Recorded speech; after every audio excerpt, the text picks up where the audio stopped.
Marcus Aurelius is one of the most famous and well-known Stoic philosophers of all time. He was a Roman emperor from 161 to 180 after Christ and was the last of the 5 good emperors. He held one of the highest positions of power in the world at the time and had access to anything he desired, but instead, he dedicated his life to fairness and justice. During his rule, Marcus Aurelius found time to write a series of autobiographical writings, now known as Meditations, which became one of the most important texts in Stoic philosophy. In these meditations, he provided guidance on how to improve oneself. He focused mainly on having a universal perspective and critically analyzing one's own judgments about oneself and others.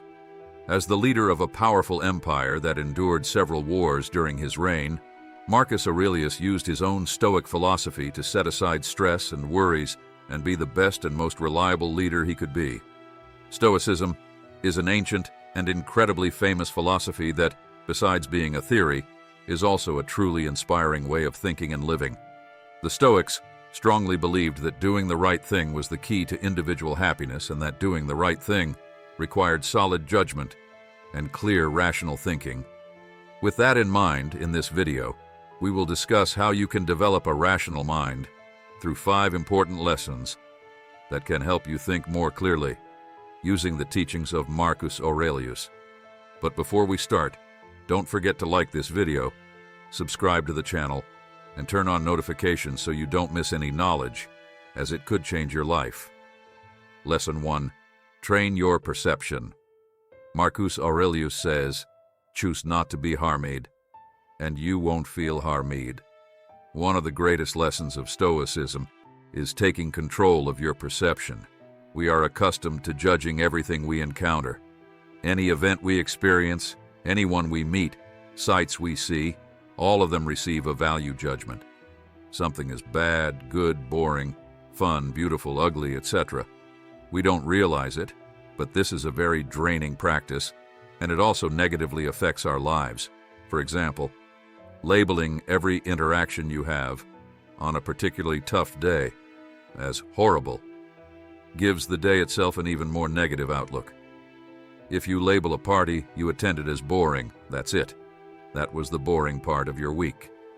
We often let our initial judgments of things be influenced by our emotions, which means they are probably not entirely rational. Furthermore, our tendency to judge every moment of our lives goes hand in hand with a tendency to speak in metaphors and hyperboles that make things seem worse. If you are dumped by your partner, you might say your ex broke your heart, instead of acknowledging the fundamental truth that they no longer feel for you what they used to. This way of speaking, or rather, this way of thinking, shapes how you feel. It's not the actual event that makes you feel bad, but how you unconsciously choose to think about it. As Epictetus said, people are disturbed not by things, but by the views they take of them. The Stoics, on the contrary, encourage people to be careful when judging everything you encounter and the things you do, and one way to be careful is to unmake your judgments. This essentially means looking beyond them, being able to forget your initial instinct and judging something through more optimistic and reasonable lenses. You can try to reframe that boring party in your mind as an event where you had the opportunity to explore a new place and meet new people, practicing not to judge everything based on your first instinct and emotion is the best way to start training your perception of life. Whenever you think about something in an opinionated way, try asking yourself, is this rational? On what basis did I form my opinion? Is there a better or more positive way to interpret this? Marcus Aurelius emphasized that the damage is done only when you consider it as damage. This means that any challenging experience you go through seems more difficult and worse the more you consider it to be so. You have complete control over how certain situations affect you. The Stoics also encourage you to see every bad thing that happens as an opportunity or a source of good. As an exercise to train your perspective in a Stoic way, there's a challenge called turning the obstacle upside down. When a new colleague learns slowly and their mistakes affect the company's profits, you may feel totally frustrated. This colleague is an obstacle to what you are trying to achieve: effectiveness, efficiency, and profit. However, this situation can also be an opportunity for good. It's an opportunity for young employees to exercise and practice patience, to become better teachers, to learn how to integrate new people into the company, and to deal with stressful situations. All of these are skills that will also be useful later and should help increase profits in the long run. On this subject, Marcus Aurelius famously said, "The obstacle is the way." So, instead of judging everything you encounter in an exaggerated way, take the time to look at things objectively, and you may find that life is simpler and clearer than you thought. Each situation has a more positive interpretation and another more negative one. When you adjust your mindset accordingly, you'll discover that nothing bothers you as much as before, and you'll go through life much more easily. Lesson 2. Control your emotions. Learn to control your emotions.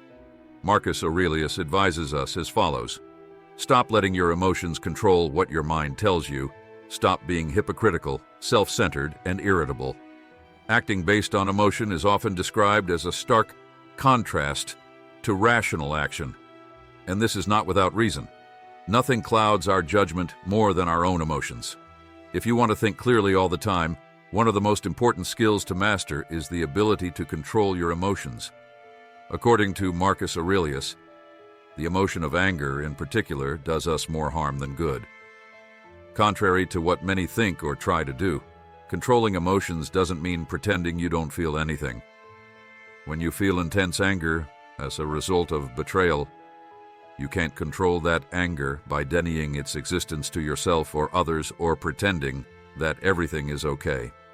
The anger will still be there, no matter how deep you try to hide it. Instead, controlling emotions like anger is, according to the Stoics, redirecting your emotions. So, the next time you feel anger, ask yourself what you can do with that anger. Yelling at the person who hurt you might seem tempting, but will it help ease your pain or improve your situation? Will it help the person who betrayed you become better?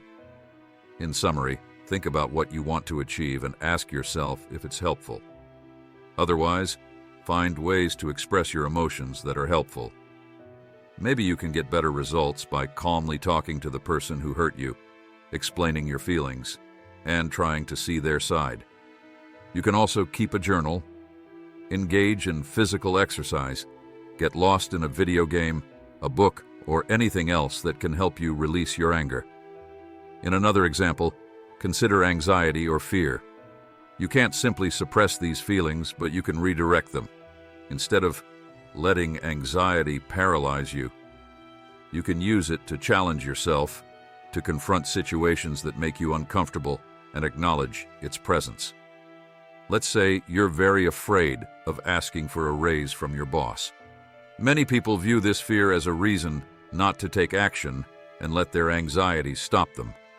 Others may be able to push through and view their anxiety as something that needs to be suppressed and ignored. But neither of these needs to be the case. Instead, your fear is something that can be expressed healthily and may even prove to be useful.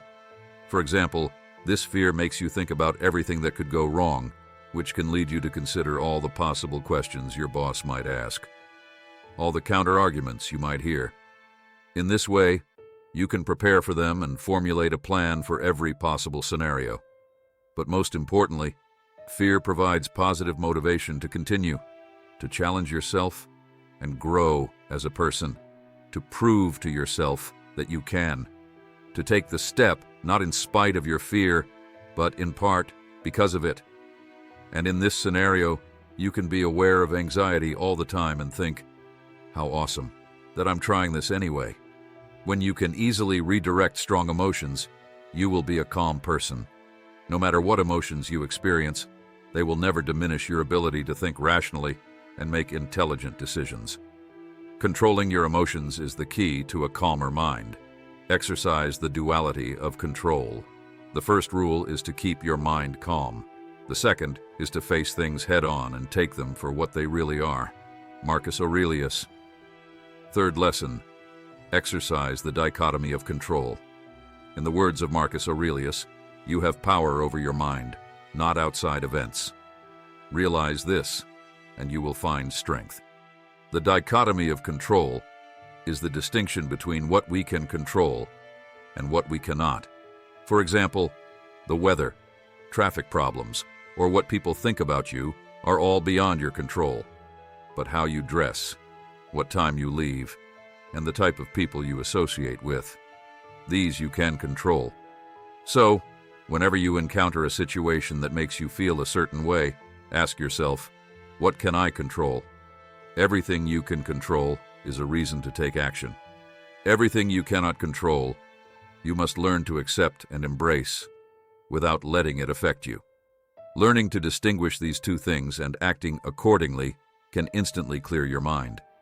A crucial part of the dichotomy of control is amor fati, or translated, the love of fate. When you embrace life and all the circumstances it brings, you will always love life. You cannot escape fate or decide circumstances that are beyond your control, but you can choose to love your life, no matter what happens. If you find out you've been rejected for a job you've been wanting for years, you might think there's no redemption in such a situation. You wanted the job, tried, and failed. You couldn't pretend to love fate in a circumstance like this. However, this is a misunderstanding. Instead of seeing the fact that you didn't fulfill your ambition purely as something negative, investigate what led to the negative outcome and use it to make a positive move. If the reason you didn't get the job was a failure on your part, then that's something you can control. You can work on those shortcomings and try again when a similar opportunity arises in the future. Or the reason could have been an external factor like nepotism or a personality conflict with a hiring team member. That was never under your control, which means the opportunity never truly existed, and there's no point in getting upset about something that never existed. A part of accepting fate is distancing yourself from a fixed outcome and external markers of success.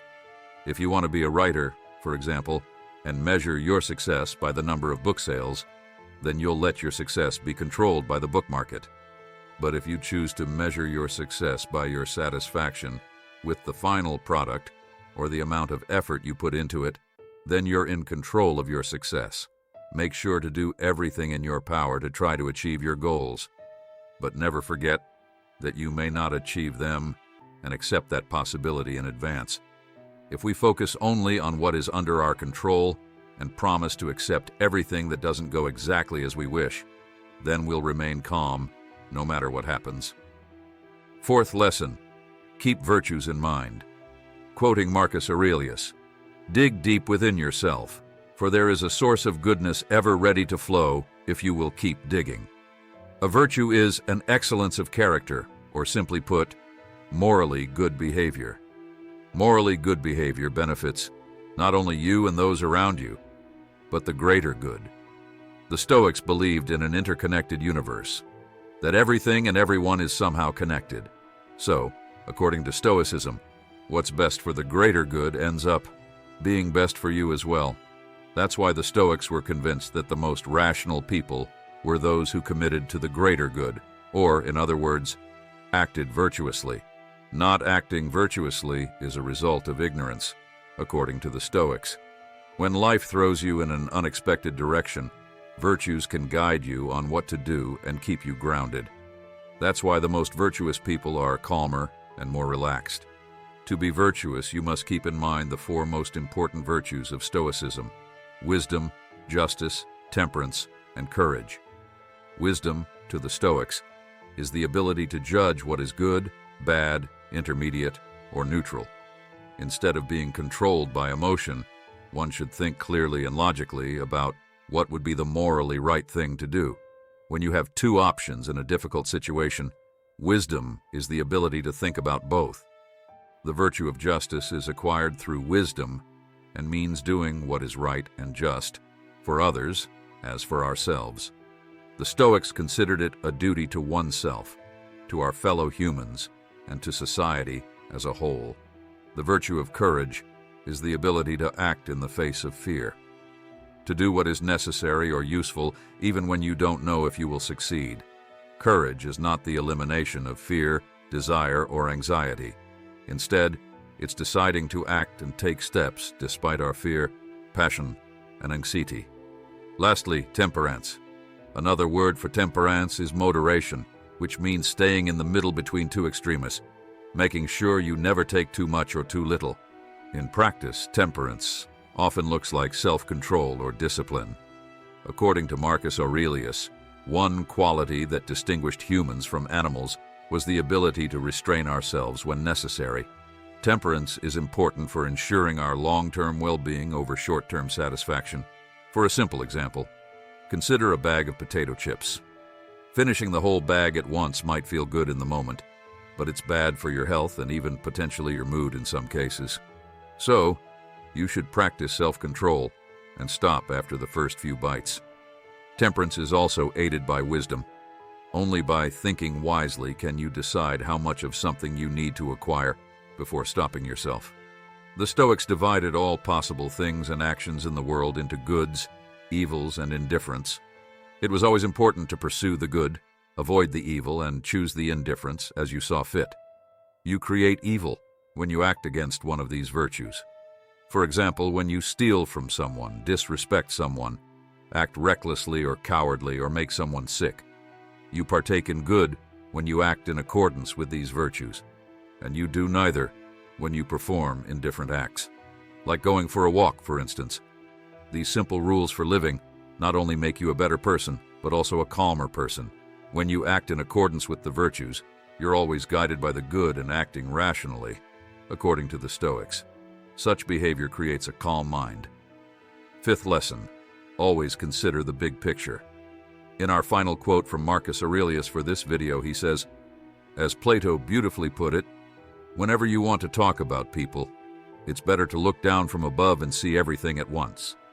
Considering the bigger picture is a tremendously important part of clearing the mind. In living life, we're always right in the middle of everything. Every problem can seem like the end of the world. For example, when you're in the midst of a small crowd, it might seem like the whole city is crowded, but taking just a few steps to the side will prove otherwise. So, when we step back and look at the world as a whole and our lives, we see how everything we experience is truly small and how truly minuscule we are. And we see how much of the world exists beyond our subjective experience. Many people forget that their experiences and opinions are not the only things that should matter, even to themselves. Someone who was bitten by a dog in childhood and holds a negative memory, for example, might not understand or believe that dogs can be helpful and amazing pets for others unless they consciously consider the possibility of different experiences. Every now and then, we all need to step back and ask ourselves, what are we forgetting or missing? Doing so can be helpful in various ways. For example, imagine having to choose between staying in your current job or applying for a newly opened position elsewhere. This may seem like a tough decision, especially if you're unsure if you'll be satisfied in the new job. Maybe you feel comfortable in your current job and don't want the additional responsibility that comes with the promotion, but you appreciate the higher pay that comes with it. You might feel stuck. However, there's much more you could consider. Have you thought about switching to an entirely different field or earning some extra income, a way to make money in your spare time alongside your current job? Perhaps diving into a hobby to divert your focus from doing something you don't like as much? There's a good chance there are many life options you don't even know about. Looking at the bigger picture instead of focusing only on what's right in front of you can tremendously help you make a decision. Examining the complete picture is not only useful for deciding what's important, but also useful for forming an opinion. You need to know about all the options or all aspects of a certain situation if you want to judge it correctly. Moreover, stepping back also means getting away from your own view and biases. When you let go of your own desires for a moment, you can think about the people around you and your commitment to them. You might think that, in the heat of the moment, littering on the street isn't a big deal, but when you step back and think about the whole world, the possibility of everyone else doing it.